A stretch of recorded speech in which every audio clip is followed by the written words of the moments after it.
Assalamualaikum warahmatullahi wabarakatuh. Nama saya Sina Prindana dengan nomor NPM 220705104.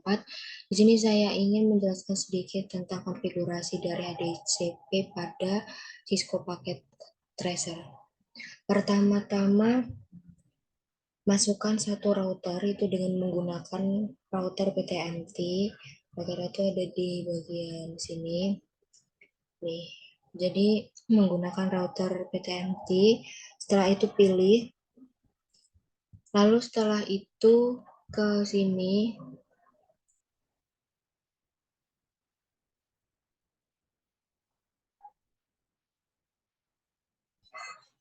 ke apa namanya fisikalnya, lalu off-kan dulu tombol powernya, dimatikan. Setelah itu tarik 3 port pada router NM1CFE ke slot hitam yang kosong, maka tampilannya akan seperti ini. Setelah itu di close, lalu tambahkan 3 unit PT switch. Switch itu ada di bagian sini dengan menggunakan PT switch ada 3. Tampilannya seperti ini. Nah, setelah itu tambahkan 6 unit PC. Nah, 6 unit PC itu ada di network. Ada di end device, lalu PC, pilih PC, ada 6, total itu ada 6. Jadi setiap switch ini ada 2 PC. Nah, tampilannya seperti ini. Nah, setelah itu tahap selanjutnya adalah pengkabelan. Pengkabelan itu menggunakan urutan ketiga, yaitu kabel copper straight apa kabel copper straight through. Nah, itu menggunakan kabel itu, maka gunakan itu pada router ke switch sampai ke switch ke PC. Nah, maka tampilannya akan seperti ini. Nah, setelah pengkabelan, maka selanjutnya itu memasukkan IP address pada tabel subnetting. Maka langkahnya itu ke router.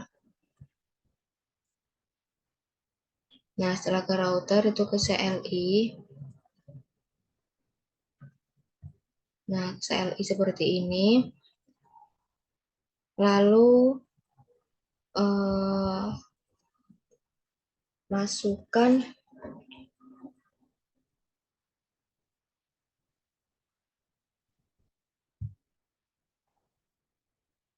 ketik enable pada server. Nah, ini kebetulan tuh ke scroll jadinya munculnya untuk ruang A itu seperti ini.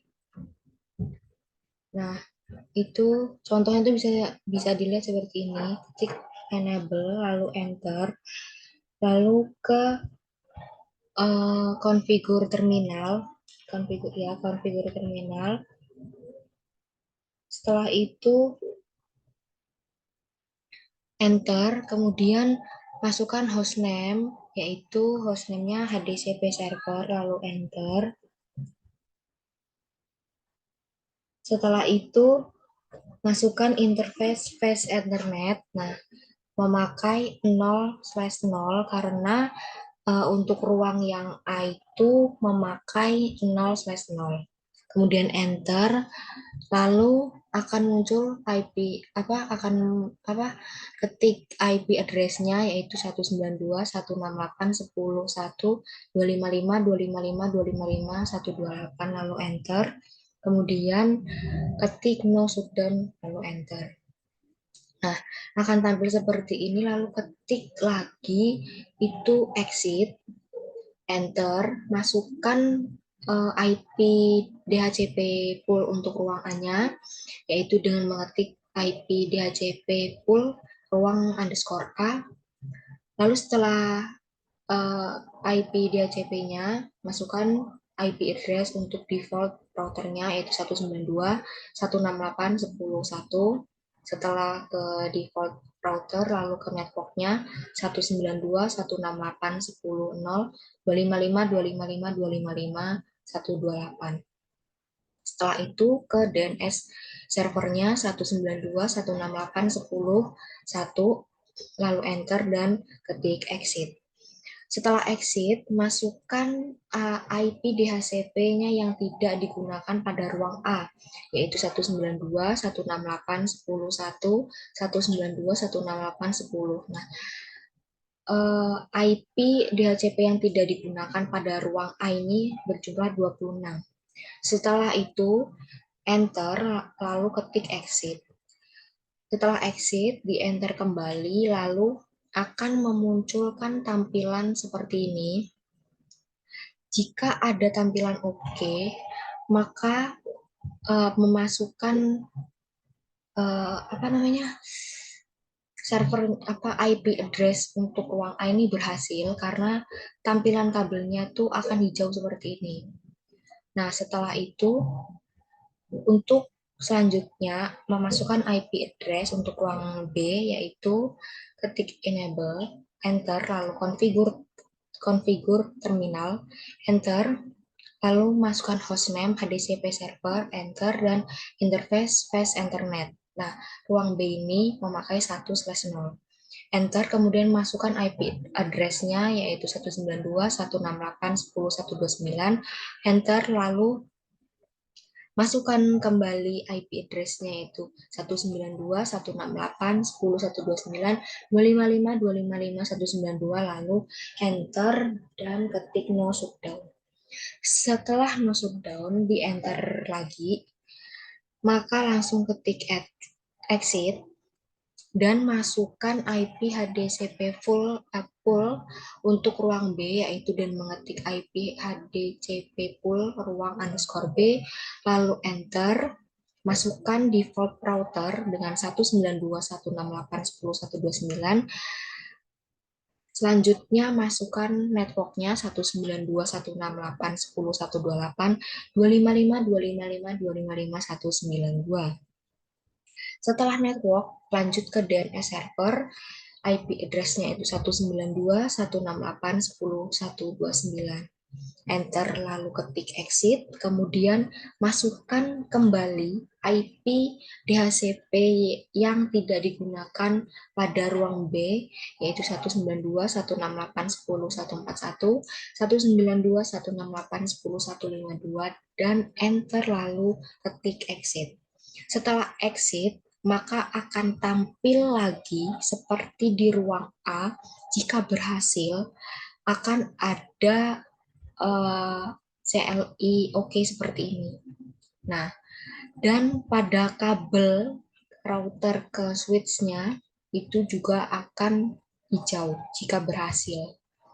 Nah, selanjutnya masukkan IP address untuk ruang C, yaitu dengan ketik enable, enter, configure terminal, enter, lalu masukkan hostname DHCP servernya, enter, interface fast internet.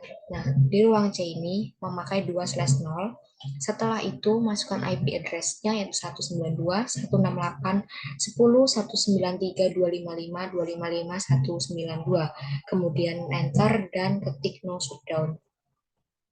Setelah no shutdown, enter, lalu kita ketik exit. Setelah exit, masukkan IP DHCP untuk ruang C.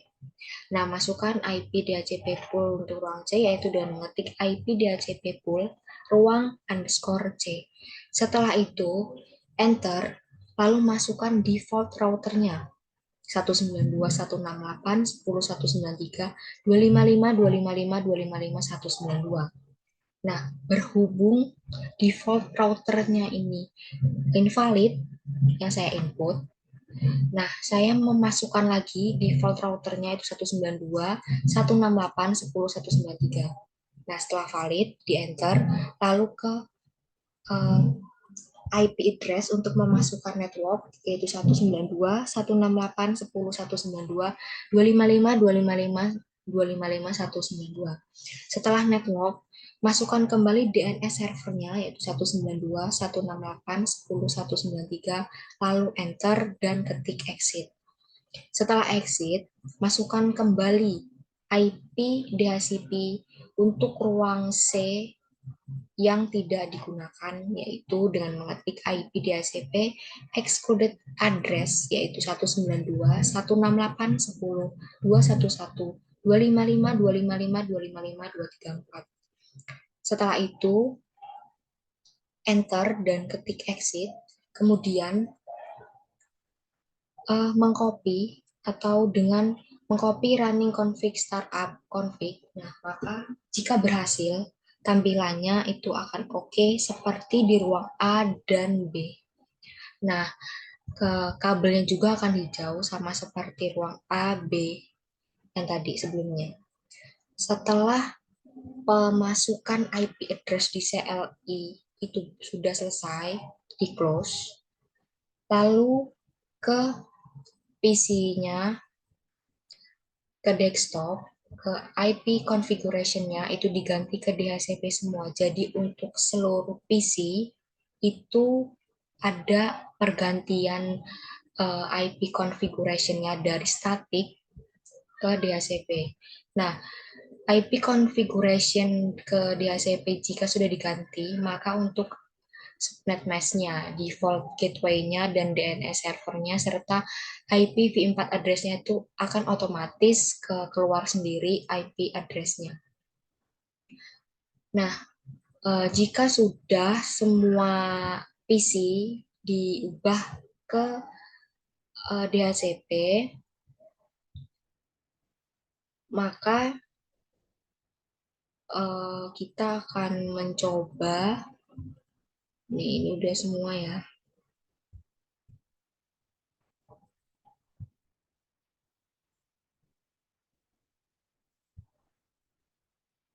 udah semua. Jika sudah semua dan kabel sudah berwarna hijau, maka kita mencobanya itu dengan memberi pesan atau ping dari PC ke PC. Contohnya seperti ini nih. PC yang 0 ke PC ini. Nah, maka jika sudah sukses, akan ada tampilan last statusnya itu akan sukses. Kita coba lagi PC 1 ke PC 3. Maka akan sukses juga. Lalu ke PC 2 dan PC 5 nih. Maka akan sukses. Nah, PC 3 ke PC 4 juga sukses. Nah, maka eh, konfigurasi HDCP dan pengimplementasikannya ke Cisco-nya itu sudah selesai dan sudah sukses juga. Itu saja yang bisa saya sampaikan. Kurang dan lebihnya saya mohon maaf. Wassalamualaikum warahmatullahi wabarakatuh.